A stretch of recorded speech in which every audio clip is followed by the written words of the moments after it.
अस्सलाम वालेकुम, कैसे हैं आप लोग। वेलकम है आपका बेनज़ीर एकेडमी में। जैसा कि आप जानते हैं कि हम लोग सिंध टेक्स्ट बुक बोर्ड जाम शुरू वालों की जो बुक है मैथ की उससे सॉल्व कर रहे हैं।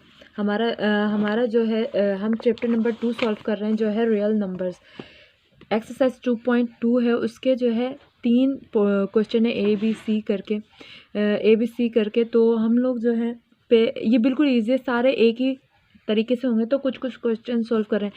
उन्होंने लिखा है कि पहला सवाल है या ए सवाल है कि झेल के मुकम्मल मुरब्बा मालूम करें। मुकम्मल मुरब्बा यानी परफेक्ट स्क्वायर्स मालूम करें। मुरब्बा क्या होता है या स्क्वायर क्या होता है कि आपके जो असास है, आपकी जो बेस है, उस पर जो उस पर जो पावर होती है उस पर 2 की पावर होती है।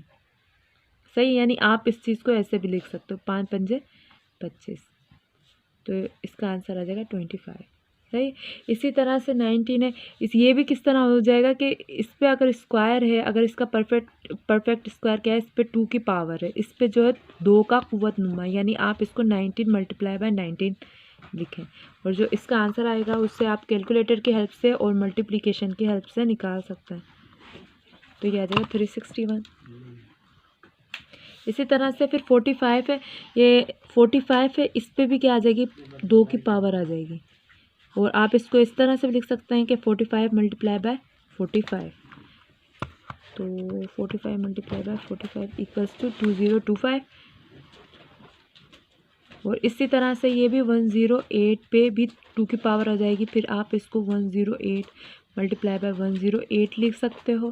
तो ये इसका क्या आंसर आ जाएगा, 108 multiply by 108 equals to 1164। Question number A के जितने भी क्वेश्चन है वो सारे ऐसे होंगे कि आप उस पर जो है टू लगाएंगे, यानी उसकी जो पावर है उसको 2 देंगे और फिर वो 2 दफ़ा लिखा जाएगा और फिर आपस में क्या हो जाएगा, ज़र्ब हो जाएगा।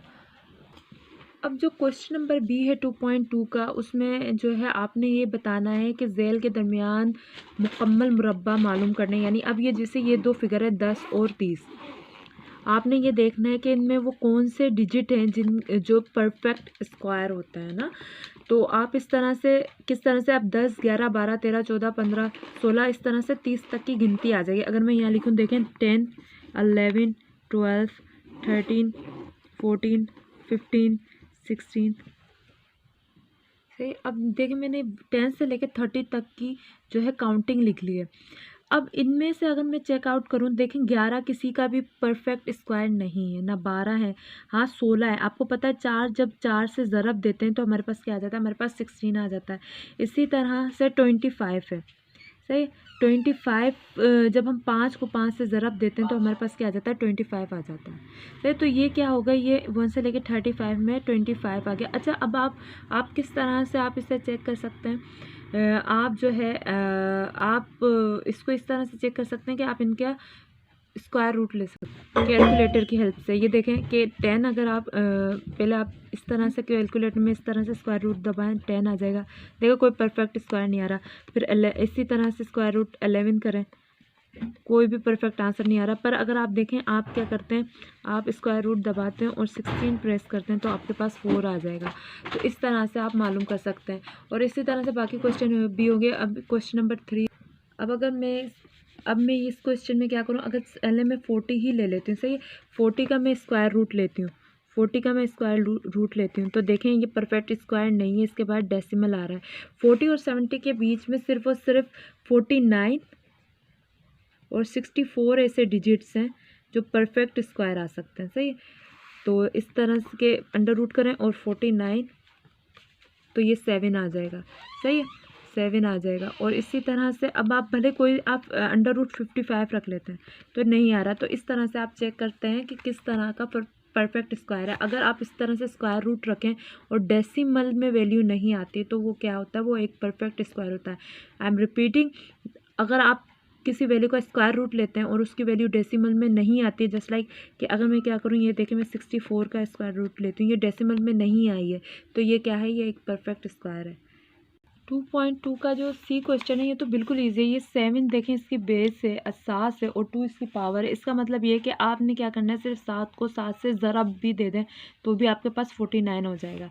और इसका एक तरीक़ेकार ये है कि आप देखें कि 7 से पहले कितने डिजिट आते हैं, 1 2 +3 +4 +5 +6 और ये आ गया 7, सही, +7। इसके बाद आप क्या करें, इसको 7 से छोटी वैल्यूज़ उस तरफ लिखना, राइट हैंड की तरफ लिखना शुरू करें। 5 जमा 4 जमा 3 जमा 2 जमा 1। जब आप इन सबको जमा करेंगे तभी भी आपके पास 49 आ जाएगा। कैलकुलेटर की हेल्प से इसी तरह से आप 9 है, 9 को भी 2 दफ़ा लिख लें तो आपके पास 81 आ जाएगा।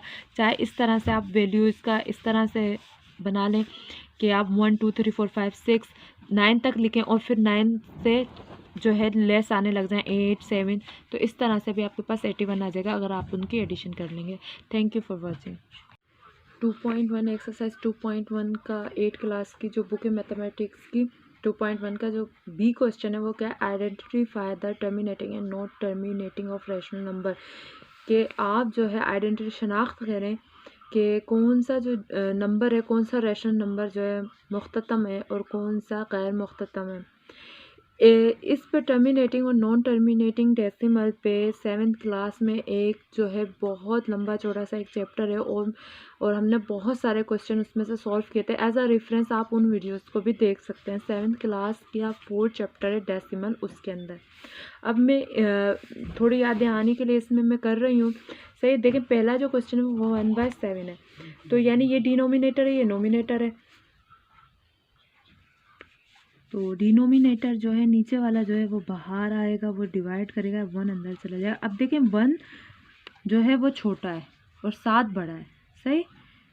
तो हम क्या करते हैं, यहाँ 0 पॉइंट लगा के एक डेसिमल का इजाफा करके यहाँ क्या कर देते हैं, 10 कर देते हैं और अब 7 1 जा 7 हो जाएगा। तो इसमें से 3 बच जाएगा, यहाँ पॉइंट लगा तो डेसिमल 7 के पाड़े में 30 तो नहीं आता पर 21 आता है। उसके बाद जो है 7 3 सा 21 आता है, फिर आता है आपका 28, तो 7 4 सा 28, 2 बचा, फिर डेसिमल लगा हुआ है, फिर आप 0 बढ़ा देंगे। 7 के टेबल में 20 नहीं आता, 21 आता और उससे छोटा 2 आता है, तो ये आ जाएगा 14। फिर यहाँ 6 बच जाएंगे, 6। तो इस तरह से ये चलता रहेगा, ये ख़त्म नहीं होगा।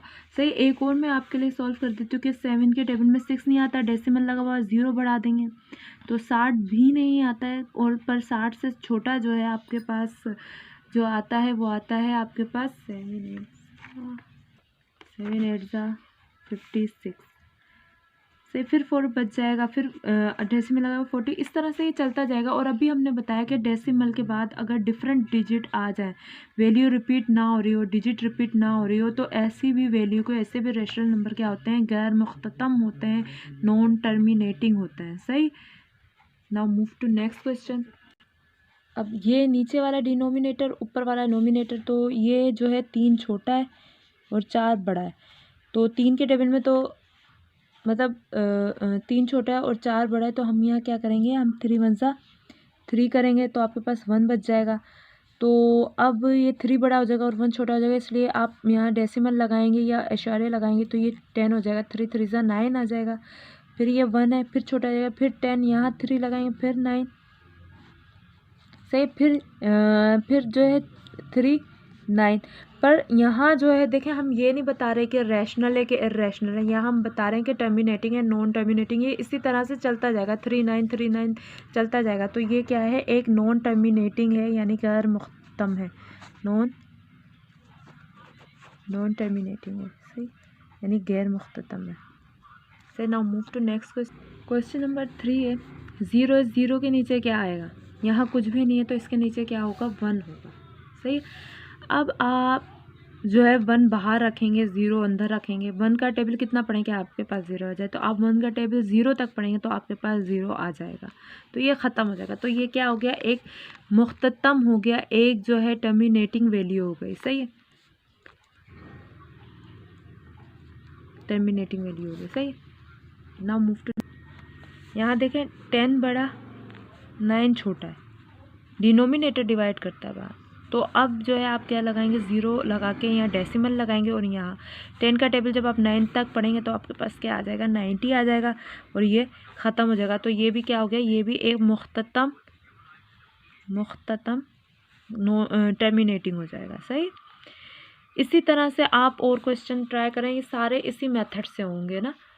और ये बिल्कुल इजी है। और अगर आपको फिर भी नहीं समझ आ रहा है तो आप जो है 7th क्लास का जो 4th चैप्टर है उसमें जो है टर्मिनेटिंग वैल्यूज़ है, आप वो वीडियोस देख सकते हैं। Now try your best to solve it. Thank you for watching.